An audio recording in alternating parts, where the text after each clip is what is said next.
Hi, this is Mrs. Vrobel. This is a blizzard bag that I uploaded to YouTube so that you can solve the problems that I'm going to assign you.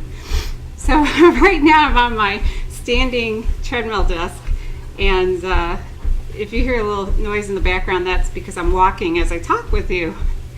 So in this part of the notes, we're looking at particle size. We're also going to look at weight percent. So when you want to dissolve something, the bigger the particle, the slower it dissolves. So if you were to compare sugar and salt, sugar is a huge molecule compared to sodium chloride, which is a small ionic compound. You're going to find that their rate of dissolving is very different. Now notice, in order for something to dissolve, it has to come in contact with the solvent. So if you had a cube of sugar versus a spoonful of sugar, you should notice that one dissolves faster than the other. Okay, temperature. So in your lab you saw that temperature has an effect on dissolving, and usually the hotter the solvent, the more something dissolves.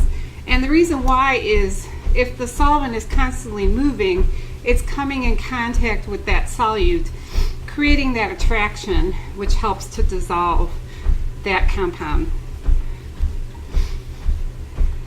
Okay, here's just a graph about concentration. So initially what happens is the rate of dissolving is higher or faster at the lower concentration, but the higher the concentration, the slower the dissolving is. And that makes sense because there's less solvent molecules running around coming in contact with your solutes. And notice that as you reach a certain point, eventually it gets harder and harder to dissolve your solute. Okay, this one you may have noticed or may not have during your lab. When you were stirring, the more you agitated or stirred your compound, the easier it was to dissolve. If you just let it sit there, it takes longer for the solute to come in contact with the solvent and as a result dissolve. Now when I make my compounds, I usually mix them up pretty quickly using a stir bar. Okay, so in this slide here, they're talking about bringing two solids together. Two solids by themselves will not react. However, if you put them in water, water will dissolve potassium chloride and silver nitrate, and as a result, it produces a solid or a precipitate. Now the compounds that we were doing on Monday, some of them would produce a solid, some of them would not. If you don't get a solid in your solution, that means there's no reaction because it's just a soup of ions. Okay, these are just a couple quick examples of what is dilute versus concentrated. Notice that dilute, we're talking about a small amount of solute, and the example they give you is 0.1 m. Now we haven't talked about capital M yet. We're probably going to talk about it next week, but just be aware that those numbers that are in front of the letter M, they represent concentration. So the bigger the number, the bigger the concentration. And notice that 12 m is a big number, and as a result, it's a very concentrated solution. Okay, so in this chart, I am just going to ask you to solve problems with mass percent, and that's at the very top there. So if you look at mass of solute versus mass of solution, solution would be the mass of the solvent plus the mass of the solute. Okay, notice it's times 100. We'll do the other few that I'll talk about next week. Okay, so here's a problem.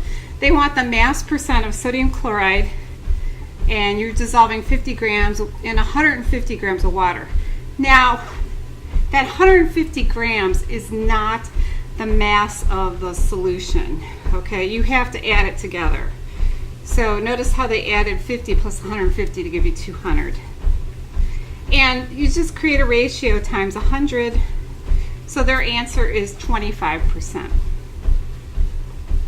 Okay. Okay, I'm going to show you one more problem. So here they have the mass they need to make 350 grams of a 12.3 aqueous solution.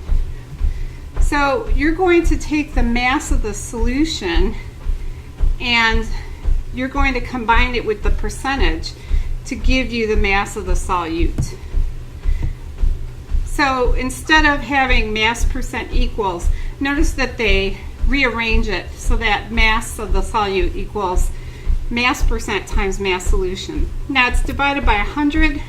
It's assumed that you take that percentage and you convert it to the decimal form.